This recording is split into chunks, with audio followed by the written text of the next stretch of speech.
You might have seen reports over the weekend, or the facts, or not just reports, of Ukraine attacking with drones at least 40 Russian warplanes at 4 military bases. The videos were quite extraordinary to watch. Paul joins me now to talk about it. Hi, Paul. Hi, Sheila. I mean, it was quite something to watch that, wasn't it?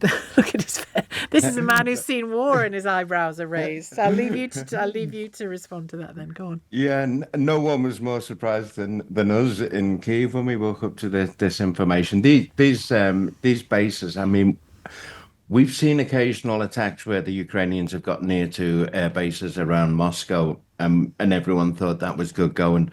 But these bases are, 4,000 to 5,000 kilometers from the Ukrainian border, and they struck right at the heart of the Russian long-range strike capabilities. And not only is that a blow, the amount of aircraft destroyed is up to 40.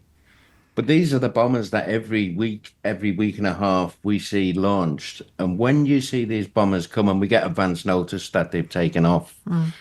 But when you see they've been launched, you know that there are going to be a wave of between 100 and 200 cruise missiles that are the more intelligent kind of scope of their weapons. These things come in from the Caspian Sea area and then spread out across Ukraine and change direction. They're very technical abilities to take them, and therefore very difficult to intercept because they can change course at the last minute. Yeah, we first saw them, didn't we? Well, as a civilian, I first saw them in, I think, the first Gulf War, when we'd see those CNN reports of them literally turning down corners down a street. Going down chimneys and things like that. Extraordinary, yeah. So that's what they face, and therefore it's not until the last minute that you know where these things are going to strike, and they are inevitably in the civilian areas. So to actually cut them out at source is strategically an amazing move by Ukraine. But it also poses a big problem for the Russian government, because the drones that attacked the airfield were launched from lorries within striking distance using the Russian phone network. So it's not like Russia can turn off all the means by which the Ukrainians struck. They piggybacked onto the mobile data services in Russia and controlled the drones from Ukraine, which means Ukraine is getting people into Russia capable of carrying out these strikes, and they're using the Russian infrastructure against the state. Well, this is what I was going to ask you about, because we know that there has been a unit or units of incredibly effective, I'm not even sure you'll be able to tell me what the right language is, but operators inside Russia, deep inside Russia even, doing individual attacks, and, the old bridge blown up and individuals assassinated even. Do you think this was that, but on a much bigger scale? This was like the Brits in France kind of thing? Absolutely. This is behind enemy lines operations, either by Ukrainian operatives or possibly even worse for Russia, by Russians. Russians sympathetic to the Ukrainian cause and against the Russian state. It's the only way. There's no technology that Ukraine has that allows the use of remote control and pinpoint accuracy hitting planes on the runway.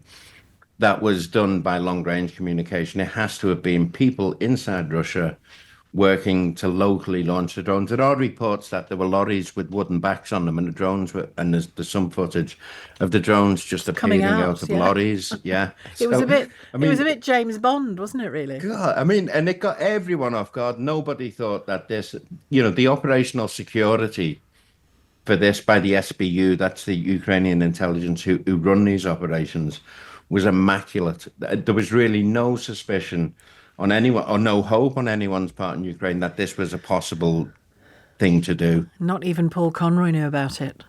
No, didn't get not a call. Not one call. Bring your camera. No, it's none of that. So where does this leave?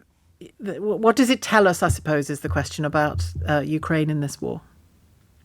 I think we're reaching some kind of crunch point, because what's happened is, since the start of the American-involved peace negotiations, the attacks have only intensified. We used to get, say last year, for example, an average night of Shahed drone unleashed over Ukraine would be about 50 to 70. Last weekend, we had a systematic 3-day targeting of Kyiv by the Russians with Shaheeds and ballistic missiles, which is the average attack. And I think what this exposes is that Russia has now reached everyone expects a retaliation in Kyiv. There will be a response to this. Yeah.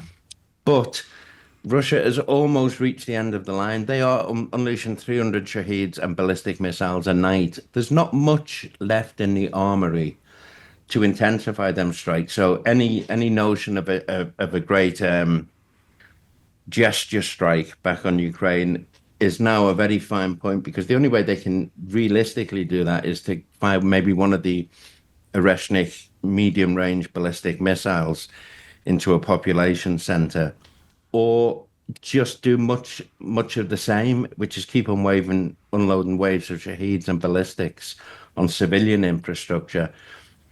But this has just removed a vast part of their ability to unleash the more sophisticated cruise missile strikes on the country, and the peace talks appear to be going realistically nowhere. Nobody expects anything Just to come resumed out today, haven't they? Yeah, out of Istanbul. I mean, it's almost gesture politics now, and America definitely seems to have walked back and taken a kind of sit back and see, and for whatever reason, someone's gotten a huff and gone, leave them to it, which gives permission to Putin to do what he likes.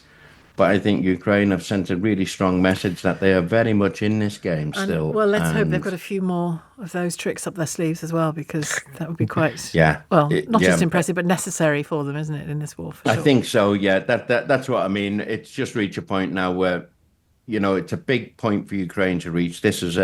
Can't be overestimated just how important and tactically brilliant this strike was. To remove 40 strategic bombers overnight is a real stop the issue at cause, at source, rather than deep end and coming out the sky.